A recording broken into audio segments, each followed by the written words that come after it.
Friends and subscribers, this is the Subscriber's Choice video request response that you had posted over the past week or so. Let me get started right away with taking off the first question, because it's a 5-part question which was voted up as being the most popular request. First, how do I do what I do here in China as far as being able to report on things, criticize the central government, travel freely, and not get in any trouble? Well, it has to do basically with anonymity. As you know, on this channel, I don't post who I am or where I'm from or any personal information like that, and that has in part to do with the fact that I am at times very critical of the Chinese government. I'm also, of course, very critical of the U.S. government and practically every other government on planet Earth, for obvious reasons, because where criticism is due, we should definitely speak out and give our 2 cents. So since China is far from being a free country, if I were to post my true identity, my address, where I live, and all of those things, I would run into some difficulties here, because expats have been exported for far less than what I am doing here. You can just take a look at the news and you can find people that have been on the blacklist and have been told to leave China and not come back, and their passport number is on the blacklist. I want to avoid that because I have too much to do. So it has nothing to do really with cowardice. It has really more to do with me being able to survive and function in China, which is a communist country, and not get into any difficulty with the lack of freedom of speech and press and all of that stuff. Another reason too is that 85% of YouTube, perhaps, the channels are, published by what I term as being attention whores. I've never been interested in showing off anything other than what I'm coming into contact with outside of myself. I don't need the attention. I don't crave the attention. I don't want the attention.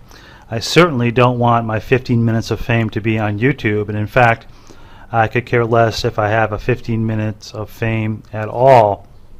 So that's a big part of it. I don't think it really serves any purpose to have my ugly mug on screen and talking about myself and trying to entertain or massage my own ego, anything like that. I'm totally not that kind of guy. So anonymity is a big part of this, and you can understand why. How do I make a living? Well, my background is in the IT field. I've been doing IT work for as long as I've been able to, and I do consulting, and through this consulting in IT, which is sorely needed in China because that's one of their weak spots really, is being able to find Chinese engineers that do best practices in whatever discipline they're working in for IT. I have a skill set that is attractive to some Chinese companies and foreign companies doing operations in China. So that is how I make a living in China. And I'm able to travel freely throughout China by doing this through my IT work and outside consulting. Sometimes projects last for a long time, sometimes they don't. Sometimes I freelance and I will go to a factory or company and do short-term projects for them. I do consulting for foreign clients that want to do business in China. And that is how I support myself, and that is how I support my gold and silver habit, because gold and silver bugs have this addiction, and it is a healthy addiction to say the least. And travel. How do I travel freely, and how do I go from place to place? Well, through experience you learn a lot, but I use a company called Ctrip, which is not perfect, but it is something that you can use that has some advantages.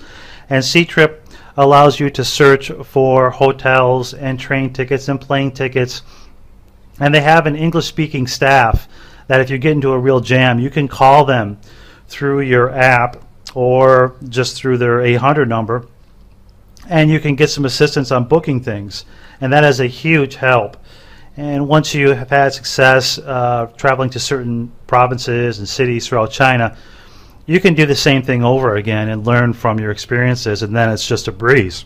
But there is a learning curve, no doubt about it, and you have to understand what's going on when you're traveling throughout China, and try not to make any major mistakes. Now, my appearance, well, I stand out like a sore thumb because I am, a Caucasian man. I am quite tall, and my appearance is unlike many people throughout China, especially in the rural areas. So what do? I kill them with kindness. If there's any problem, a smile can break down so much tension, and that is true in any culture. I found that to be true in my world travels. And if you just smile and you play things off and you just try to cooperate as much as possible, you're going to be okay regardless of where you're at. And that actually has helped me in the Middle East too in the past, by the way. More on the whole international travel bit. I've been a world traveler for as long as I can remember. I've always wanted to do that, and I've done that in my life up to this point. I will continue to do that because I have what's called wanderlust, and going to a new place and discovering new things is really what makes me tick. And I'm sure that someday that will come to an end and I'll be tired out. But when I'm on my deathbed someday, I want to look back and say, hey, I have no regrets. I pushed it to the limit. I saw as much as I could. I interacted. I discovered. And it's made me a better person. It's helped me to answer the questions that I could never get answered. When I was very young, I had all these questions that never got answered by adults. And I didn't understand why they couldn't answer me straight. So I'm discovering that stuff out for myself, and it's been great so far. So internationally, been to a lot of different countries. We'll continue to travel. We'll continue to look, learn, and discover, explore. So a lot of places, in every region. There's that Iranian money right there. I've showed you that before. And basically, the only place that I've really been scared as far as my world travels go, when I was in Jerusalem, there was a day where I was in a part of Jerusalem that I didn't recognize, and that's the only time that I've really been scared traveling, just based on the looks that I've got and the fact that I stick out like a sore thumb, and it was a time there where there was some tension because there had been a number of bombings in cafes and buses and things like that, and I was a little bit unsure of myself and my surroundings. But that's the only time in my life where I have been scared with my travels. As far as looking back and why I came to Asia to live, there's a lot really to talk about there, but I'll just go back a little bit further. All the way back to the 90s, I remember discussing with my brother that, the next world war is going to be fought economically. It's not going to necessarily be a bullets and bombs type of events. And the theater is going to be different that it's going to be played out on. And as the 90s went on, and we had the dot-com bubble, and we moved on, and now we're here at this point, we can see that, in fact, that is the cause of not only all world wars, but perhaps, if there's going to be a next world war, the cause of this up-and-coming set of events. And I remember being in Chicago, and in the middle of Chicago, and seeing bank runs. And I had an account with Washington Mutual in Chicago, 2007, late 2007, and they were one of the banks that went under. That account got transferred over to Wachovia. Wachovia got eaten up by Wells Fargo. And that point really reassured to me that these banks are fragile. They have nothing on reserve. The system is completely fragile house of cards. And that giant sucking sound that was described in the early 90s was well in effect. And the TPP that's being discussed now, I believe, will be the final nail in the coffin. And that was my last cue to say, hey, it's time to explore Asia because there's more opportunities there, In some respects, there's more freedoms there.